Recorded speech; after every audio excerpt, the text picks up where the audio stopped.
এটা মানে রেগুলারই চলছে, আজকে নতুন বলে নয়। এই আমাদের নির্বাচন যখন থেকে ঘোষণা হয়েছে, আমাদের প্রতিনিয়ত আমরা এমনি মানুষের পাশে থাকি, আবার নতুন করে যেহেতু নির্বাচন ঘোষণা এবং তার সাথে মানুষের কাছে আবার প্রার্থনা করতে যাওয়া, সেটাই আমরা বেরিয়ে পড়েছি। প্রত্যেক দিন আমাদের চলছে, সবাই সারা বাংলা জুড়ে সবই প্রার্থী যারা আছেন সবাই বেরোচ্ছেন, আমিও বেরোচ্ছি। আজকে আমরা এসেছি আমাদের সোনারপুর বিধানসভার আজকে এসেছি আমাদের সোনারপুর উত্তর বিধানসভার 4 নম্বর ওয়ার্ডে আমরা পরিদর্শন করছি। আমরা সেখানে বেরিয়েছি, আমাদের প্রচুর কাজ নিয়ে নিয়েছি, আমরা প্রচুর কাজ করছি। আজকে যে জায়গা দিয়ে যাচ্ছি এইসব রাস্তাগুলো সব কিছু আমাদের আমরূপ প্রকল্প এবং আমাদের পাড়া আমাদের সমাধান এবং তার সাথে আছে আরবান পথশ্রী, সব নিয়ে আমরা কাজ করছি। তাই মানুষের কাছে যাচ্ছি যে আমরা করছি, আমরা কাজ দেখিয়ে দিতে পারছি, কতগুলো প্রকল্প এনেছি সবটা বলতে পারছি। তাই মানুষের কাছে গিয়ে আমরা আবার আশীর্বাদ চাইছি যে 2026 আপনারা আবার আশীর্বাদ করবেন, আমরা সব কাজগুলো করব, বাকি যেটা থাকবে সেটা আমরা করব। ডোর টু ডোর ক্যাম্পেইনে বেরিয়ে মানুষ কি কি সমস্যার কথা আপনাকে জানাচ্ছেন?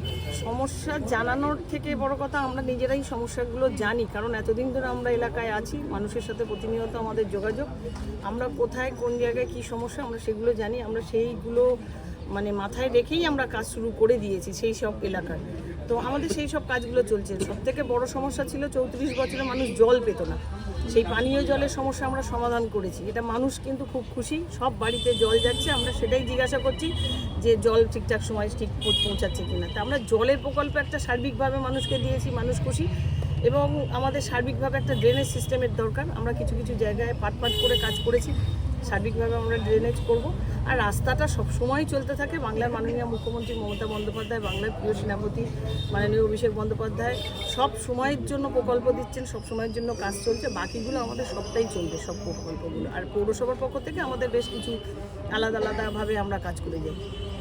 বৌদি, যেরকম আপনি অনেক আগে প্রচার শুরু করেছেন, কিন্তু পাশাপাশি বিরোধীরা আপনার অনেক পরে এসে প্রচার শুরু করেছে, সেদিকে কি বলবেন? বিরোধীরা কতটা আপনার সাথে টক্কর দিতে পারবে? না, টক্করের বিষয় আসে না, কারণ হচ্ছে আমি আগে থেকে প্রচার করছি, মানে আমাদের সরকারের নিয়ম নির্দেশই হচ্ছে, বাংলার মাননীয় মুখ্যমন্ত্রীর নির্দেশই হচ্ছে এবং আমাদের প্রিয় সেনাপতির নির্দেশ হচ্ছে প্রতিনিয়ত মানুষের সাথে থাকা। তো আমরা 2011-তে মানুষকে বলেছিলাম বদলা নয় বদল চাই।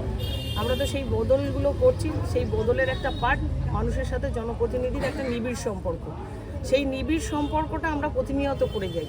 তো আজকেও আমরা সেই দিক থেকে মানুষের সাথে আবার নিবিড় সম্পর্ক রেখেছি, মানুষের কাছে যাচ্ছি, মানুষের আশীর্বাদ নিয়েছি।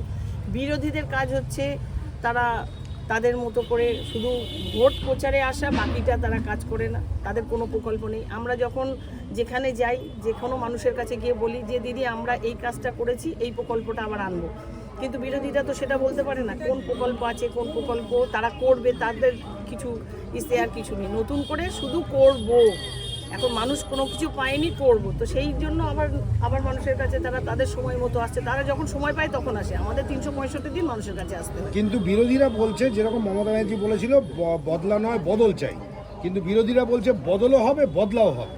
তো বিরোধীদের মুখে এটাই তো মানায় না, বদলও হয় বদলাও হয়, ওরা তো এটা করে। আর আমাদের নেত্রী যেটা বলেন বদলা নয় বদল, আমরা বদল রাস্তাঘাট পানীয় জল থেকে শুরু করে এলাকার সার্বিক উন্নয়ন দিয়ে আমরা বদল করেছি এবং মানুষের সাথে জনপ্রতিনিধিদের নিবিড় সম্পর্ক তৈরি করেছি। এটাই হচ্ছে আমাদের বদল।